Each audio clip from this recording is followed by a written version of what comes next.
Yo, what's good, everybody? Welcome back to the channel. It's your boy A Michael. I am here with Spaceman Zack, and I got a little introduction for you.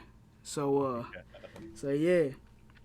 So with a combined social of 200,000 followers across all platforms, with his top song "Coke in the Bathroom," "Drugs in the Rain," and "Crying Tonight," then you know you got my top three, which is "Wicked," "I'm Wrong," and "90 Days." Yes, sir. And we can't forget with his features with Young Van, J4Y, and Elijah. It's Spaceman Zack, everybody. What's up? How you doing? Doing What's good, man. good? Doing good. Hell yeah.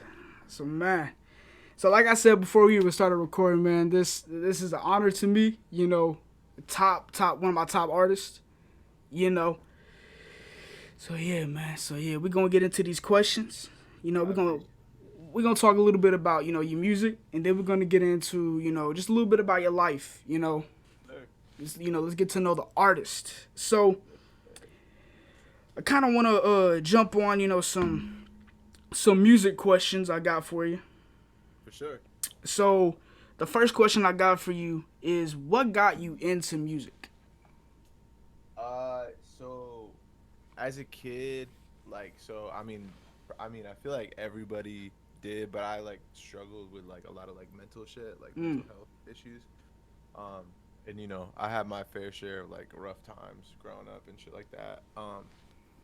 I had a good family and I had a good life, but I had a lot of issues with my parents and just different family stuff and a lot of addiction in my family, a lot of mm, drug abuse, alcohol abuse, like that I kind of grew up seeing. Um, and then so I kind of struggle with a lot of like depression, anxiety, and things like that. And I actually so like I hated school a lot mm, because I was never the person who like could like sit down and be told what to do. I just couldn't do it. Um, and so I hated school, but the one like subject I really liked was like in English class when every year we would do like the poetry section, and I loved poetry and I used to read a bunch of poetry and shit like that. And so I would like go really hard and try really hard for that like 3 weeks that we'd be learning about poetry. And I actually got when I was a when I was like in like third grade, I we did a competition at my school and I won the competition for a poem, and it got published in a book, so it's out there somewhere, dang. like being sold in like Barnes and Nobles. That like my third grade poem is in a book somewhere, but Wow. no, but yeah. So I started writing a bunch of poetry, and I actually started recording myself doing like like spoken word poems, like slam Mm, poetry shit. And I would show them to like my friends, and I would keep them on like private. Like I wouldn't put them anywhere, but I would show them to my friends. My friends were all like, "Yo, like, why don't you try putting like music behind this and like making it like bigger than just like you talking into a microphone?" And mm, so I did, and I mean that's when I started rapping, because rapping is just poetry anyway. But yeah, I mean, I started. I didn't have any equipment or nothing. I had a webcam, and I would literally just play a beat out of my speakers and rap to it on a video. And like I would put out songs, and then I would like extract the audio and like put out songs that way. So we came up from real. man. Nah, that's what's up. So you talk a little bit, about depression and stuff like that. Yeah. So would you say like music was like a coping mechanism when you started it? Oh, for sure, bro. I mean, my family and like people around me like tried to get me a lot of times to do like therapy and shit like that. Mm, And I was just never like, I don't know, I felt like closed off to it, and like I mm, felt like I wasn't comfortable doing it. Um, and like that's not me advocating not to go to therapy for anyone watching. That shit works, bro. If you need help, go get help. Um, but I couldn't do it, bro. Like I wasn't it wasn't working for me. I wasn't opening up to it, and so I felt more comfortable like talking about my problems and being like vulnerable, like to like a microphone, because there was nobody there. I felt like there was like nobody there to like judge me. You know what I'm saying? So it was a lot easier to like go through the microphone as like a mask You know what I'm saying? So I didn't have to like look at people when I was telling them my problems. And so like it helped me just like vent out all my issues and talk through my problems and just therapeutic for me and shit. Yeah, no, that's good, man. Sorry if you hear the dogs in the back, man. They going crazy. You're good, bro. I got some Shit. cats and they've been violent today. But not so I like that. And to go back into the music a little bit, you kind of you made a song a while back ago. I believe it was "Hopeless." Yeah. That was. Now, now that was a good it was a good song for me because Yeah. when I discovered you, I discovered you off of the song "Wicked," Yeah. right? And that has always been my top song. And then the second one was "Hopeless." So to dive into that song a little bit, what was in the mind of when you made the song "Hopeless"? Dude, so I kind of remember. I remember. I have very shitty memory, so just forgive me on that because I've done a lot of bad things and like fucked up my brain. But Mm, no, I do remember like at that point I was like starting to get like recognition for my music. Like it mm, wasn't crazy big yet, but like it was the first time in my life, and I've been making music for years, and I was finally starting to get recognition yeah. and finally starting to get paid for some of my music and shit like that. And like in my head, it was all this like it was like a back and forth like isn't this a good thing? Like everything's going the way you planned, like everything's happening now, it's starting, blah blah blah. But like I would still catch myself like being like straight depressed and Mm, like being in my room and not wanting to leave my room and like not wanting to write music and not wanting to do any of this and like then I would get into like retail therapy and I mm, would like start buying shit to try to make myself feel better and then all of a sudden I feel like shit because I just wasted all my money on shit and so like that's where the line the I put the Gucci on the belt just to mm. fuck my life up. No. Cause it was like yeah like I'm doing this stuff and like it's obviously starting to work and like starting to be a come up, but like I'm still out here just fucking my whole life up and like Mm, at the time I was young. I think I was like 20 21 when I put that song out, and so it was like I had that mentality of like I'm young and reckless, but at the same time, I'm like, I'm not setting myself up for no success in the future, like being a dumbass. So like I mean, that's really where like it kind of came from, and like, I think in that song I had the line where I said like, couple fans stop me out in public, tell me that they love it when I say I want to die now. They don't mm, wonder why though. And yeah. like that shit, I remember that had happened to me, and obviously it was a little exaggerated, but I was with my mom, and I was literally with my mom, and we were at the mall, and these group of kids came up, and they were like, "Yo, like, hey, like you're Spaceman, right?" And I was like, "Yeah." And they were like, "Oh, like I love that song," and I forgot what song they said, but I remember they were like, "I love that song, it hits so deep for me, blah blah blah." And I just remember being like, "Yo, like that whole song that you guys love is all about me trying to kill Mm. myself, bro." Like, and like so it was like kind of like a woe is me moment. Like I was kind of pity partying myself, but I was like, ain't nobody finna ask me like why I decided to write that song about killing myself. Man. So, but yeah, I mean, it was just a lot of coming to grips with like myself and shit in that song. Yeah. So so I did a little research, and your I think it's like your best friend T. Aubrey. Yeah, that's my best friend, videographer, Yeah, manager. Shout out to Aubrey. bro. That man, he's wild, especially in the He's the music boy. videos. God. Dude, he's the boy. He's the coolest, bro. He's like my mentor too. He like Mm. there is no Spaceman Zack without T. Aubrey. Like that dude has shaped me. Yeah, and it's a good thing because I remember you in one of the interviews. You actually said that Yeah. that T. Aubrey, he is a perfectionist when it comes to Oh like yeah. doing the whole music scene. But it's I watched the it's like a short film he made for Hopeless, and then like other songs that was on it. Hmm. So I just give you props and him props because that whole little short film was Oh, perfect. is it that Leave Me Alone Uh huh. shit? Yeah. Yeah, bro. That shit was crazy. I remember because we fucking I made that whole little EP Mm-hmm. in like one night, and I Wow. texted him the next day. I sent it to him, and I was like, I don't care what happens. Like, I'm dropping this tomorrow. Mm. Like, I was like, fuck playlisting, fuck all that shit. Like, we're just dropping this shit. And I was like, you got like, do you have a couple days free? We can shoot some cool shit. And then he came up with like an outline for it real quick, and Yeah. we went and just kind of like did it all at once. Like, it was like no plan type shit, and it came Man. out so perfect, bro. I love It that did. shit. It did. Yeah. When when I asked that question, you mentioned about how you were getting a little bit of recognition and getting Yeah. paid for some of your songs. So the next question is, how did you know that this was it? That making music was it for you? Man, I mean, I feel like I knew that shit before I got any recognition or Mm. any like money. Like I feel like if you don't know that this is it, then like you're never gonna make it. Yeah.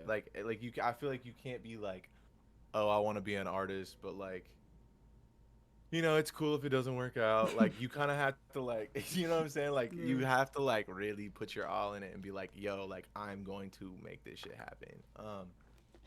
And I think the first time I really realized like, oh, this shit is going, Mm. um, was we shot. So I made the song Cover Girl, Mm. and I remember making that song. I think Aubrey found the beat on it, and he sent it to me, and I was like, bro, this is like way like out of left field. Like I hadn't been doing any singing shit or nothing like Mm. that. You know what I'm saying? Like Yeah. I was still on my like, my young high school rapper, didn't know what the fuck I was doing, you know what I'm saying? And so like he was like, bro, try getting melodic on it, Mm. one time. And so I made it, and I was like, oh, this is pretty fun, this is pretty cool, whatever. And he had a video shoot with an artist named Ace Savage, Mm. who I have a couple songs with, and he's the voice who shout out to Ace Savage. But Ace was living in LA at the time, and Aubrey was like, "Hey, like, Ace booked me for a video.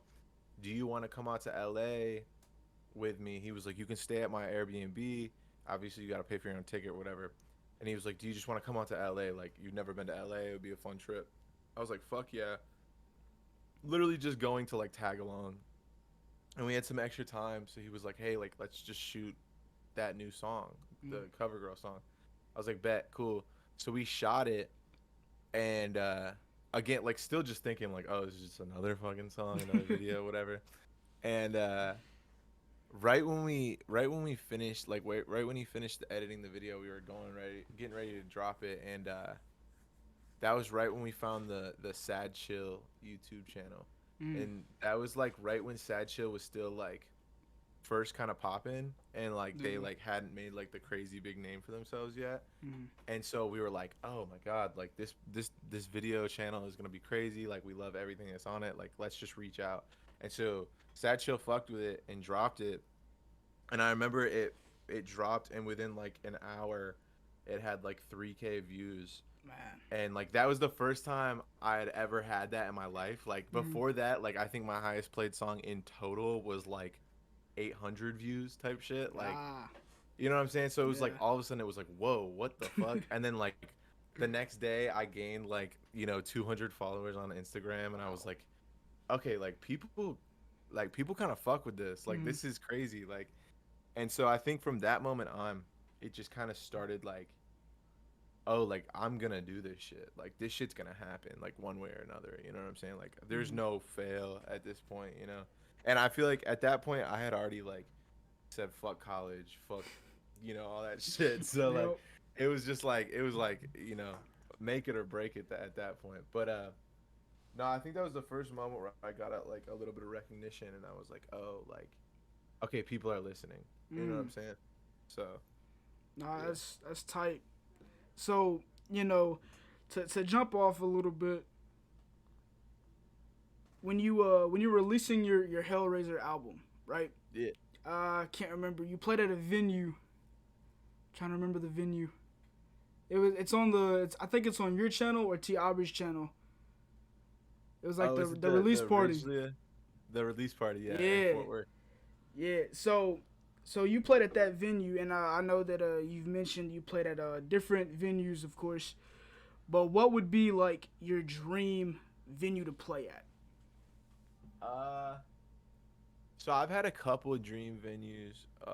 I've already actually crossed one off the list. Oh wow. I'd always wanted to play at Whiskey A Go Go Mhm. in LA, on Sunset, and I played there. I think last year, I headlined a show out there. I got my name on the fucking marquee and shit. It was a crazy moment for me.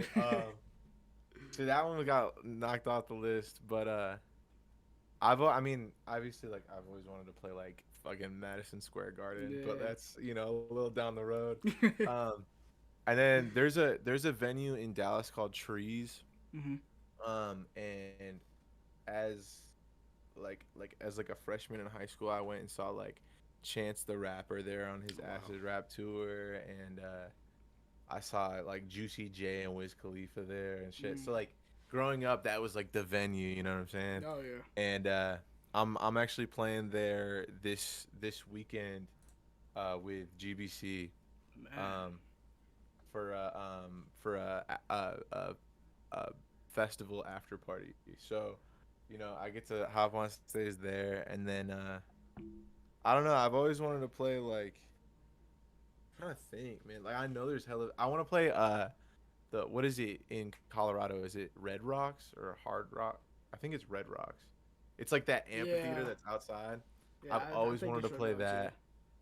I've always wanted to play that. And then genuinely, bro, I literally want to perform at a VMAs so bad.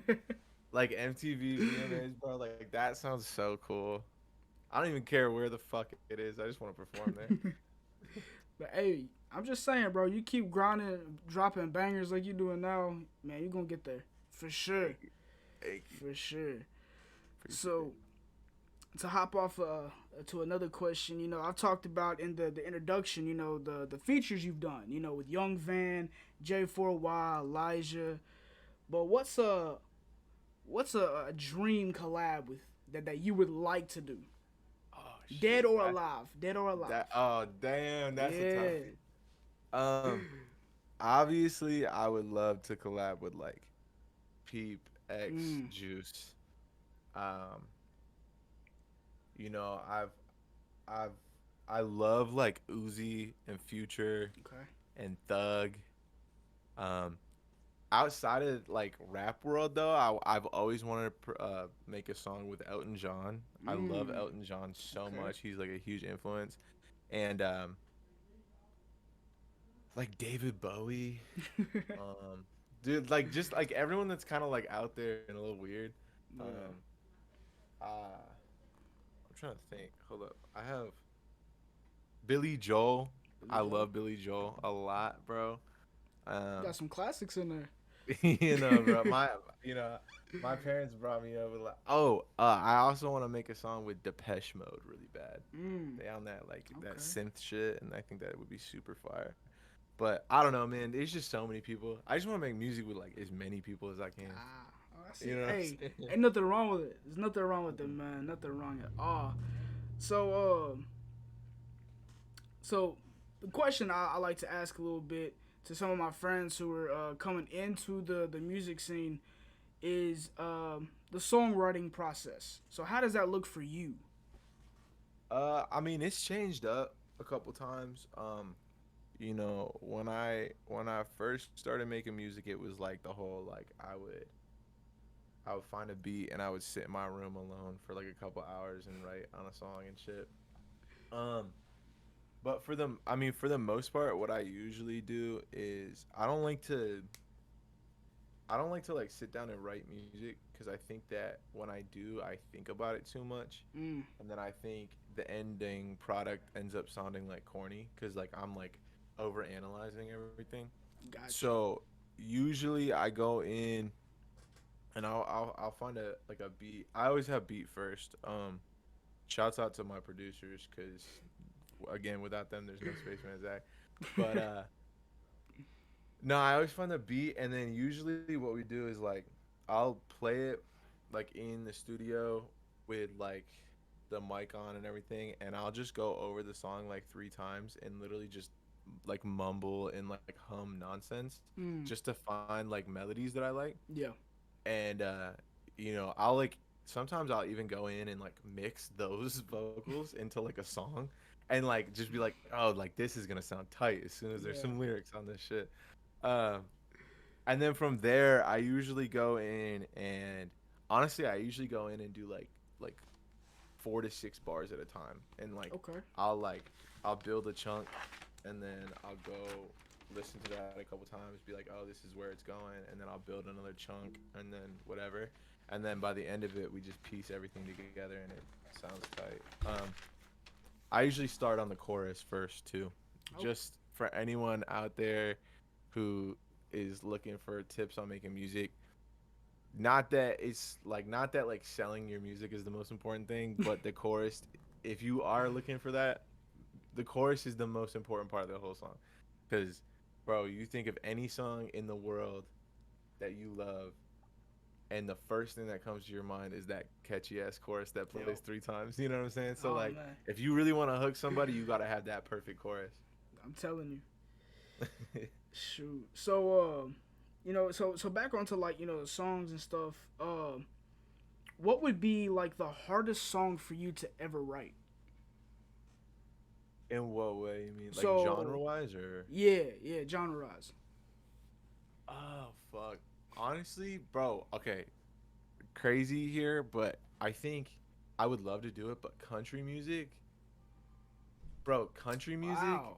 is Okay. slept on, bro. That shit is difficult, bro. Like good country music, Yeah. like, cause I feel like everyone hates on country music because they're like, oh, it's all about cows and tractors and shit like that.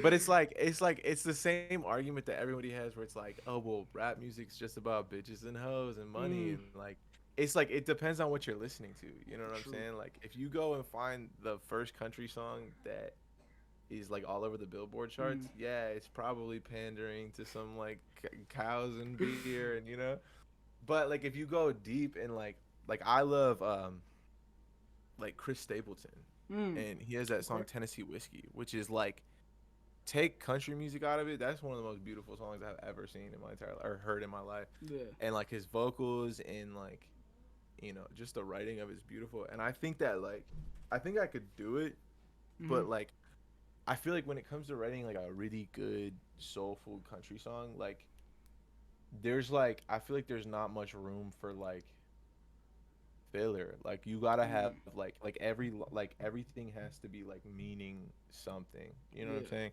And I just respect the storytelling and the artistry of like a really well made country song. And Mm. so some people gonna hate on me for that one, but Hey. fuck it. I'm not big on country, but Spaceman, you drop a country song and it's fire. Hey, Hey, bro, hey, the hop on crazy the thing is train. too, I be telling people all the time because I do be listening to country sometimes, and people be making fun of me, and I'm like, bro, country music, yo, bro, country music and emo music are the same damn thing. They're just sang differently. If you You're think not about it, wrong. bro, You're not wrong. I was like, cause I was showing my girl, uh, uh, like I was like, you don't like country music, and she's like, no, and so I like took a fucking Sleeping with Siren song and I started singing it in like a country voice, and she's like, oh, that sounds pretty good. I'm like, yeah, it sounds like a cool country song. Oh. Yeah, I'm like, bro, they're the same thing. They're just saying Mm. different. I mean, y'all had it here. In the future he gonna drop a country song. So We yeah. coming out. Oh man. So to hop over a little bit, with the little life, So how was what would you say your childhood was like when growing up? What's that like? Uh, I don't think my childhood was like anything crazy out of the normal. I think that uh, like most people go through some shit. Mhm. You know what I'm saying? Like I feel like everyone's got some demons, got some shit in their plate. And so like I never like to be like, oh, like my childhood was so terrible, because it's like, bro, there are people out here who are fucking struggling. Yeah. Um, but I mean, I had my fair share of shit. Like, Mm. we weren't like my family wasn't poor, but we weren't like well off. Mm. You know what I'm saying? Like we struggled a little bit, but like normal American struggle type shit. Um, my dad worked his ass off for us. But we were a very my whole family was very like sports. Like Mm. they were obsessed with sports. And so like I started playing football in like first grade. Um and I was supposed to be the big football player.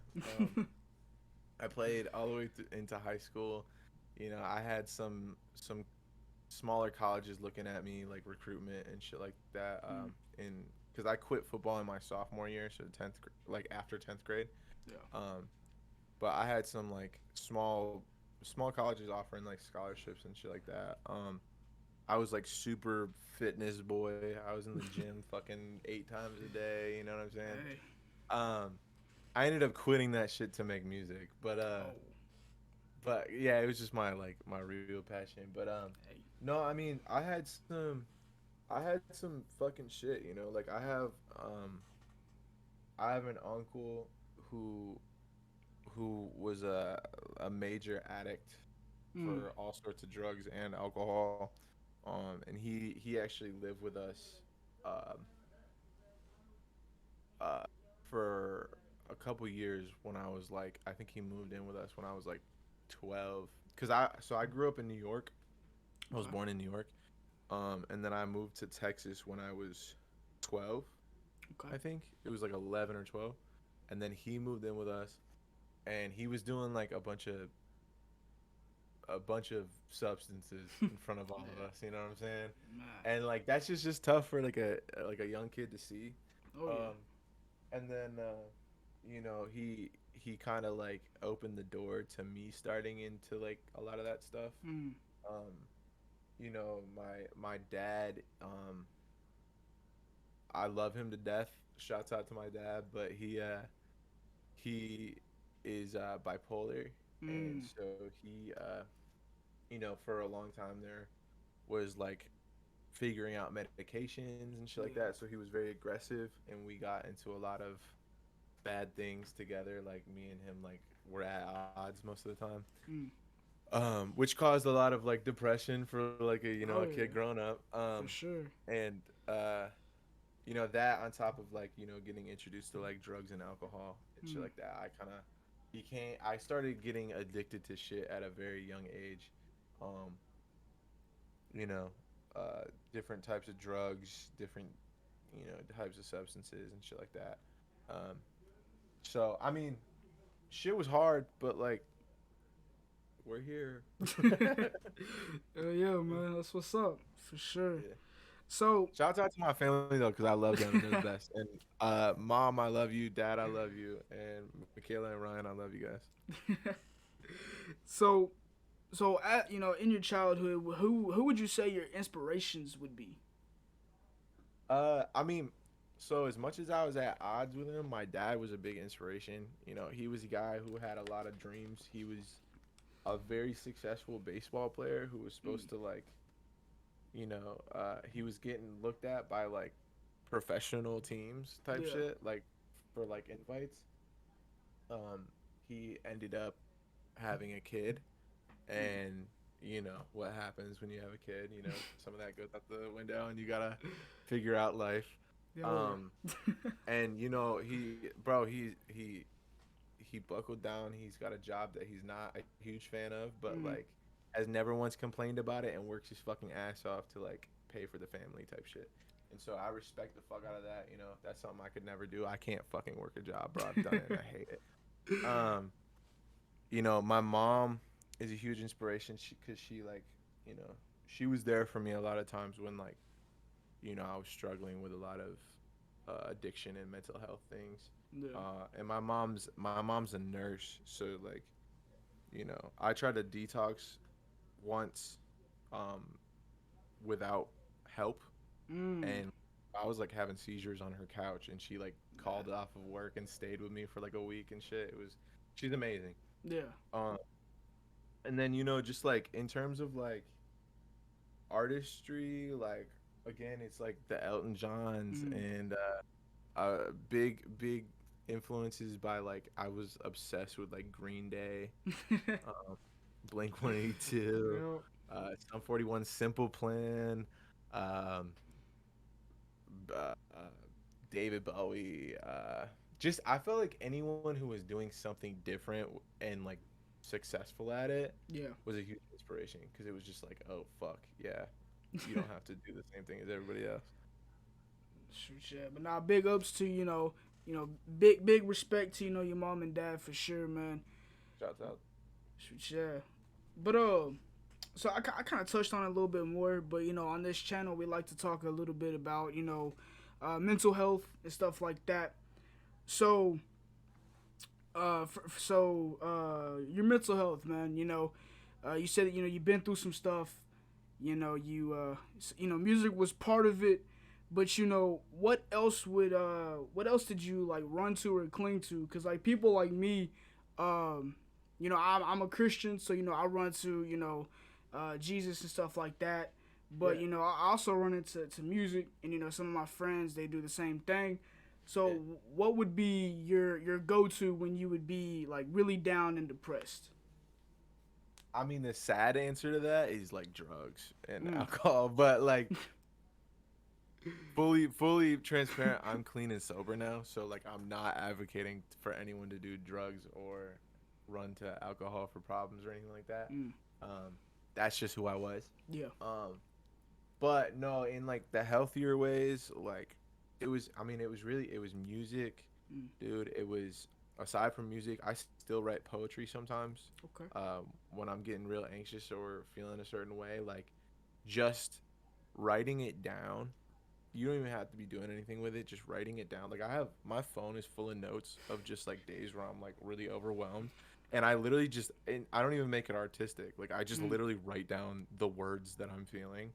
You know what I'm saying? It'll be like a list. It'll be like anxious, depressed, angry, blah blah, blah. And like just doing that shit helps. Mm. Cuz it's like just releasing it. Yeah. I'm really into film and movies. Okay. Um growing up, we were that family with the DVD collection, like with like, what I'm saying, like 10,000 DVDs of movies that Bruh. you never heard from. Oh my You god. know, my dad was the guy who would go into like the Walmart and they have those big ass tubs of like movies that are 99 cents because nobody wants them, and Yup. he would just grab them and take them. So I found a lot of like comfort in movies. Um, which is why I think I'm so into working with someone like Aubrey, Mm. who like creates visual Yeah. stuff. Because I'm not super talented in creating visual art, but I just have the passion for it. Mm. Um, so like I think that's why we work well together. Because he's the same way with music, like he's not the guy who's gonna make a song, but he has so much passion for it. Yeah. Um, that bro, I mean, I love reading. Reading is really good, and seriously, like it is such a calming thing because you can just lose yourself in it. Mm. I am not super smart, so I'm not reading like really crazy novels. I still shop in the I go to the Barnes and Nobles and I go to the fucking young adult section, you know what I'm saying? Like I'm reading Twilight, Hey, like ain't nothing but wrong with it. but like bro, just reading everything Mm. that like really in my opinion, I think anything that kind of like stimulates your brain Okay. is just like really good because it's a good way to first of all distract yourself Mm. and second of all do something with your energy that you don't know where to place it. Yeah. um and then other than that, bro, just like literally family and like people that you love, I think are Mm. the most important thing ever. I think that throughout my life I've learned a lot of things that like family and the people you hold close are more important than anything. You Mm. know what I'm saying? Like I would give up everything I've accomplished for my family at this point. You know what I'm saying? Yeah. Like if they needed something, like I would drop everything at the drop of a dime and just go. Cuz that's what's important, bro, the people Mm. you love and the family that you have around you. Yeah. No, that's 100% facts, man. So you kind of talked about how you would write on you go to your phone, you go to your notes, you just write. I'm talking about what you're feeling like. So yeah, like people can relate to that. Like for Yeah. me, so like when I was young, I was addicted to weed.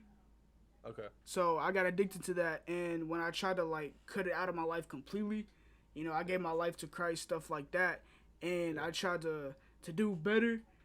But every time cause it made me like extremely depressed when I cut it out of my life. I was, Yeah. oh my god, Yeah. It's like a big change, and it like you don't know what yes, to do with it. Yeah. yeah. So when when you mention just going to your notes or opening just a simple like little book here, just write down how you feel. Like for me, it was just like writing scripture down. Scripture I remember, and just Yeah. stuff like that, man. It's Yeah, bro. It's seriously helpful, and I feel like people overlook it or like think it's like corny. Like I mm, used to think it was like I was like fuck that, I'm not writing that shit down. And then like I started doing it, it helped. Um, I went to this year. I actually I went to rehab mm, for 30 days. In the beginning of the year, for my alcohol and drugs. Um, and in my 30 days, they made me go to like AA meetings and NA mm, meetings, like Alcoholics Anonymous and Narcotics Anonymous. yep. And just some of the things that I took away from it were not even like it's not even like the whole like like AA, like hi, my name is Zack and I'm an alcoholic, like whatever, fuck all that bullshit. Yeah. It's like, bro, like just some of the things they teach you, bro, like they were teaching me stuff about getting over addiction, but a lot of it Mm, like applies to normal life too. Like yeah. every night, if before you go to bed, you list out the ways that you feel like you have wronged people for that day, Mm, and then in the morning you list out how you can fix those, and like okay. it makes you a better person. And then also like when you wake up, you can list out positive affirmations for yourself. Mm, So like when I wake up, I'm like, hey, today I'm powerful, I'm mm, enough, and people love me, and like yeah. that just starts your day in a better way than For like sure. waking up and being like, fuck, I gotta go to work. You know what I'm saying? That shit, and then like, bro, the one thing that they taught me that stuck with me for is gonna stick with me forever is the one day at a time mm, motto that they have, yep. and like it really helps because like I think I'm like 145 days sober right now, but like people keep asking. I'm Thank you so much. clapping for that, It's man. a appreciate it. People keep asking me. They're like, bro, like do you get cravings? Like, are you Mm. struggling? And I'm like, bro, yes, I want to drink a bottle of liquor every single day, but if you don't look at it as like, oh, I need to stay sober forever, Mm. you can look at it as like, hey, I can't drink today, but you know what? I can drink tomorrow. And then you wake up Mm. tomorrow and you're like, I can't drink today, That's but good. I can drink tomorrow. Because That's it's a good. lot easier to like stay sober for 24 hours than it is Yeah. for 40 years. Um, and you can apply that to like rest of the shit in your life too. Mm-hmm. Like, hey, like I'm gonna work hard today. I can take a break tomorrow. And then you wake up tomorrow and you're like, hey, if I work hard today, I can take a break tomorrow. As long as you do give yourself a break at some point. But Oh like, yeah. you know what I'm saying? Like that shit really helps. Nah, man. Nah. Big ups for real. Appreciate You it. sober for so long, and it's crazy. Because that was literally the next part of the question was talking about you going to rehab, Yeah. right? So, to stumble back onto that, what made you like be like, all right, this is it. I know that I have to I gotta go get help, and I gotta stick with this. So what was that like final moment that you just decided to take that leap of faith? Yeah. It's crazy, man. Not to get all weird or whatever, but like I was always looking for a rock bottom. You know what I'm Mm, saying? But the one thing I learned is that there's like no such thing as like the metaphorical rock bottom, because you yeah. can hit the rock bottom multiple times. I've hit rock bottom multiple times and Mm, still not done anything. But yeah. then when I actually decided to go, I was not even close to rock bottom. So it's like, Mm, you know what I'm saying? But I don't know, dude. My family, my mom used to work at the rehab center that I went to, actually, oh wow. Okay. which is how I knew about it and how I got on the waiting list, because she knew the director. Um, but she used to work there, and so she has like experiences with like rehabilitation and that kind of Mm, stuff.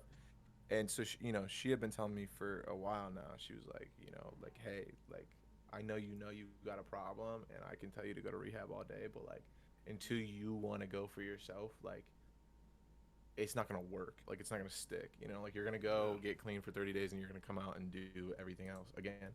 Um, so like all that shit, and I think I got to a point, bro, where like I was really depressed, and I was really in my head and so caught up with like especially drinking. Drinking was the Mm. hardest thing for me. I was able to like steer clear of drugs for a while before I went into rehab, but alcohol was like really tough.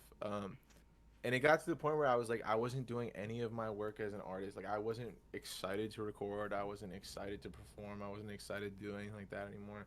I was half-assing it. I was going weeks without even thinking about making music, like Mm. um and I was just getting fucked up, and like I think I was running away from a lot of my own shit, like, Mm. Yeah. didn't want to feel my own emotions and shit. Um, but I think I was in this place for a while where it was like I kind of adopted that whole like who cares, because I don't even care if I'm alive when I'm Mm. 30. You know what I'm saying? Like Yeah. fuck it, I'm just going to have a great time. I'm going to go out a young legend and like whatever. Um and I just think that especially there's a lot of reasons, but like like I met my girl, Haley. She's the shit. I love her so much. And like just even small things like being with her, I kind of realized like, oh, like maybe I am gonna want kids in 5 years. Like maybe I'm Yeah. gonna want, I can see myself doing things when I'm older. Mm. And it kind of made me think, and I was like, oh fuck, like, well then you kind of have to be alive when you're 30. You know what I'm saying? Like, um, that, and then like just like I do love this music shit, and like I Mm. don't want to stop, and like I don't want everything that I've built and like worked so hard for to crumble because I can't get out of bed because of a fucking bottle of alcohol. You know what I'm Yeah. saying? Like it's just not worth it. And Mm. so I remember the moment that it happened. I had got really drunk, and I woke up the next day, and I was throwing up in the morning, feeling like shit. And I was just sitting there, and I'm like, bro, I'm so sick of throwing up. And like, Yeah. you know what I'm saying? Like I felt fucking nauseous all the time. I was like, I'm just so fucking done with this. Like, why am I Yeah. doing this? And so that day, I was like, I called my mom, and I was like, hey, can you call the rehab center up? And literally, I got in 2 days later.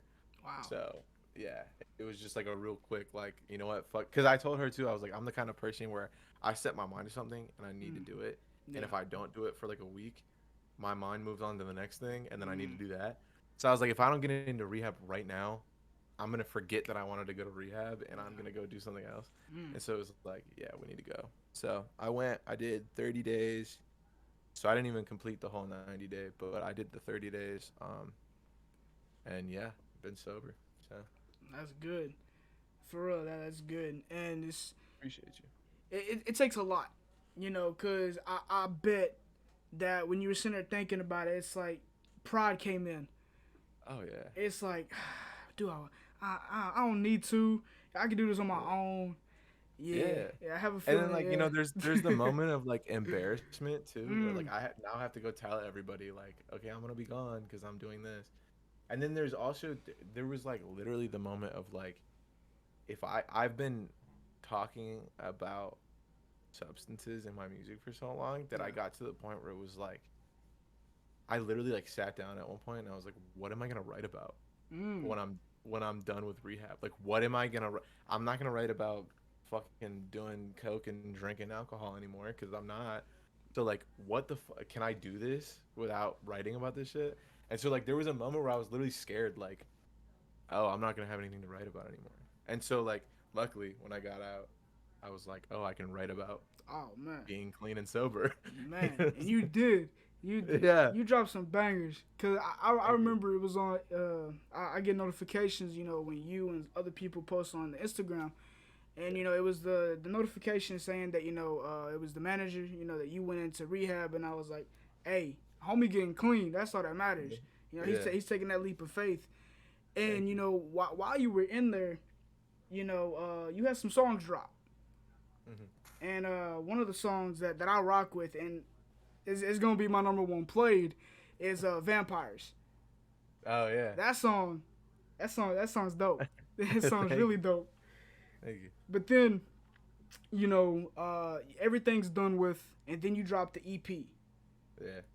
Now, explain about that. Because, you said that, half your songs were just, about alcohol, drugs, and then you come out and you're dropping banger after banger after banger after banger. So, Yeah. dive into that, man.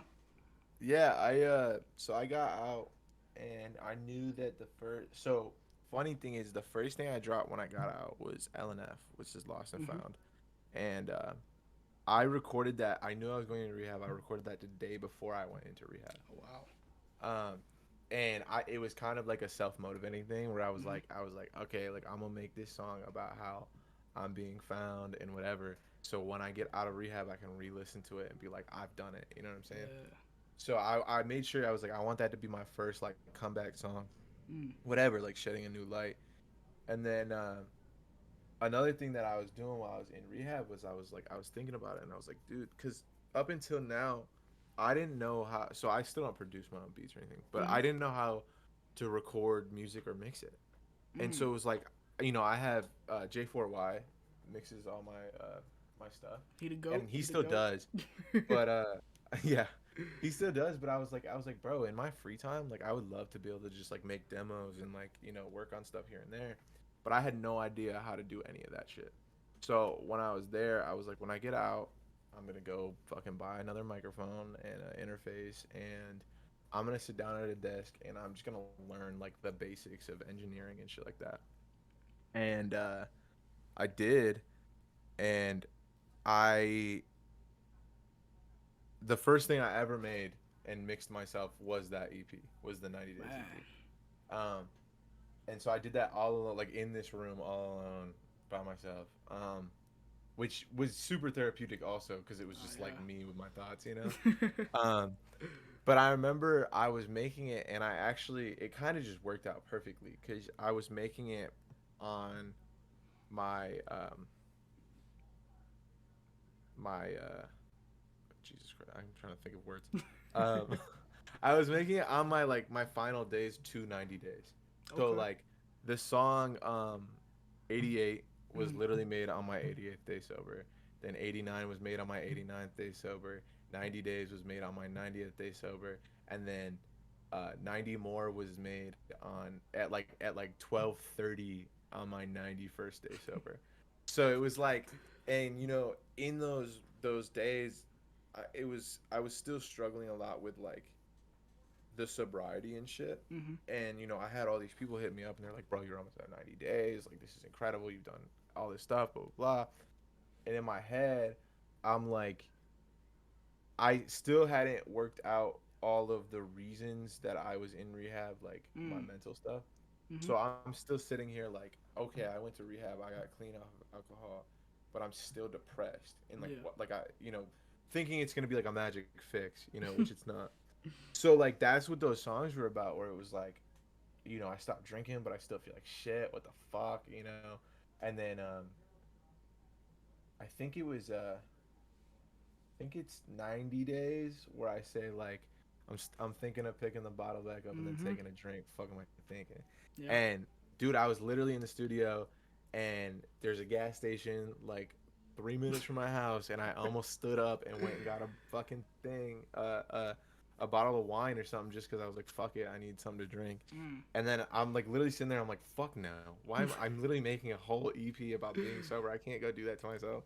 Yep. And so I wrote that line, and then the next day, or the next, I guess it was the same night because it was like 12:30 in the morning. But I was making 90 more, and I just had like this thought process of like it was that whole like, bro, like I really hope I can keep this going. Like Mm. I'm struggling right now, but like I hope I can keep it going. And so that's what that whole like ending section was about, where it's like, I abuse myself, I do all this shit to myself, and it was like, how much can I endure? Here's to 90 days, hopefully 90 more, Mm. because it was like, if I could make it another 90 days, I'm a winner, Yeah. and then after that, if I can make it another 90 days, I'm a fucking winner. And then, you know what I'm saying? So it was just all of the thoughts that were like good and bad running through my head as I hit my 90-day mark being sober. And so I made that. And then again, it was another one of those moments. I texted Aubrey and I was like, we had already submitted No Time to Talk, which already, it just came out. Mm-hmm. And we had already submitted that into like Spotify. And like, so like that was on track to be the next thing that dropped. And, and, I texted Aubrey and I was like, move that shit back 2 weeks because we're dropping this shit right now. And we submitted it and I was like, I want it to drop next Friday. I just made it. I just mastered it. It's fine. Let's go. And so we did. And we were like, we don't care about promo. I just need to put this out. Like, this is Yeah. my speaking my truth. And surprisingly, people were like, oh my God, this is fire. And I was like, Dude. okay, cool. I'm Dude. glad you guys like it. I'm telling you, oh man, when you came back and you just started just dropping, and I'm not just saying it to be saying it, like it was straight bangers. Thank you. Like I promise you, like when the Spotify rap comes, Spaceman Zack is gonna be at the top. All the 5 songs that be repeated. Yep, Yes, sir. this is I how it appreciate is. Hell yeah. We've been working. I've been making a lot. I I think since I've been out of rehab, I've made like 50 songs or something like that. So Wow, like, we just got, I just got that like that brand new energy, and that's good. I'm like, let's get it. So, we're working on an album right now, which is actually almost finished. I'm just waiting on the masters, and then we're good. See, look at that. The fans, hey, we waiting on it. Of course, as always. I appreciate you. Yes, sir. So, your latest song, which you just dropped the music video for, "No Time to Talk." Yeah. Man, you explain that one to me, cause that's a banger. Dude, That's a good so one. thank you, thank you. We that one I almost went into not trying to make anything crazy. I Mm, was just like, Jay was over at my crib, and we had the microphone set up, and I found that beat. Shout out to Kid Tokyo. He's fucking awesome with the beats. Um, I found it, and it was just like one of those where I was like, you know what, like let's just make something for fun, like see if mm, it works, like whatever. And the first thing I did was the chorus, and the main part of the chorus was like a, I mean freestyle. It's only like 4 bars, but like I was just listening to the beat, and I'm like sitting here, and I'm just like, what would sound really cool on this some ignorant shit? And I was like, ain't no time to talk. Let's get to the bag. Uh, and like just from there I was like, oh, this has potential to be like something crazy. And so that one was less of like a super meaningful song as mm. much as like it was kind of my like, okay, yeah, I can make the meaningful shit, but I can also still make like a ignorant Shit, fucking banger for like when bro. you're not wanting to listen to something spiritual. Shoot, So and then yeah. yeah, and then Aubrey, I sent it to Aubrey, and he was like, holy fuck, dude, I have so many ideas for the video. And I was like, cool, bro, just let me know what to do. So and then shouts out to Baby Ave. He did the visual effects on it. He did like all the tornadoes in the background and Yeah, shit. bro. He did the visual effects on LNF too. Oh He snap. like put me up in the clouds and shit like that. Um, so he's super talented, and he's going crazy right now. He's working on videos for like I think he worked on one for Lil Skies and shit. Like Dang. Okay. yeah, he's doing big shit right now. Nah, that's what's So up. shouts out to Baby Ave, shouts out to T Aubrey, shouts out to J4Y. But yeah, that one was just like literally us just having fun type shit. Yeah. And hey, it was showing that you still got it. Yeah, You still got it, I cause, can still be fun and bro, still be ignorant. shoot shit. Nah, that was it's a banger. It is. Thank I you, play that thank you. song when I'm going to work, cause I got to deal with people at nighttime. So Ain't no time to talk. I'm telling you.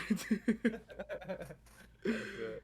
Oh me. So kind of leading up to the last question. What does the future look like for you? But also, what does it look like for your music? Um, I mean, for me, man, it's just keep.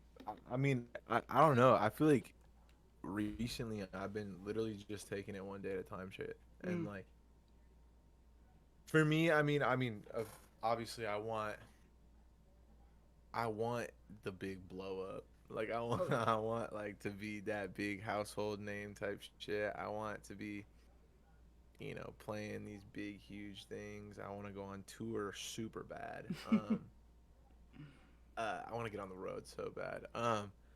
But I'm just taking it one day at a time, and I'm like, dude, if I can work on something every day, you know what I'm saying, make some cool shit, then like we'll get there. You know what I'm saying? Like I've already seen.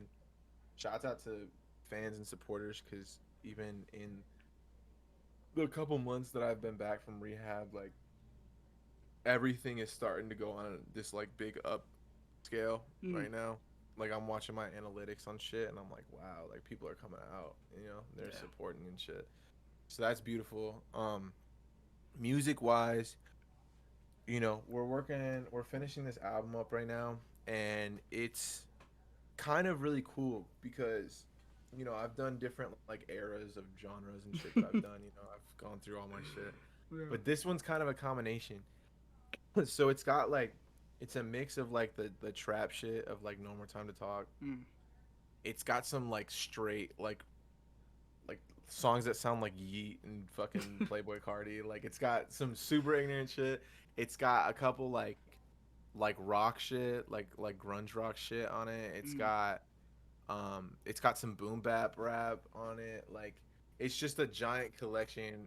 As of right now, it's sitting at 16 songs, and it's just a giant collection Wow. of like everything I can do Mm. is here. You know what I'm saying? And it's got a really cool meaning to it too.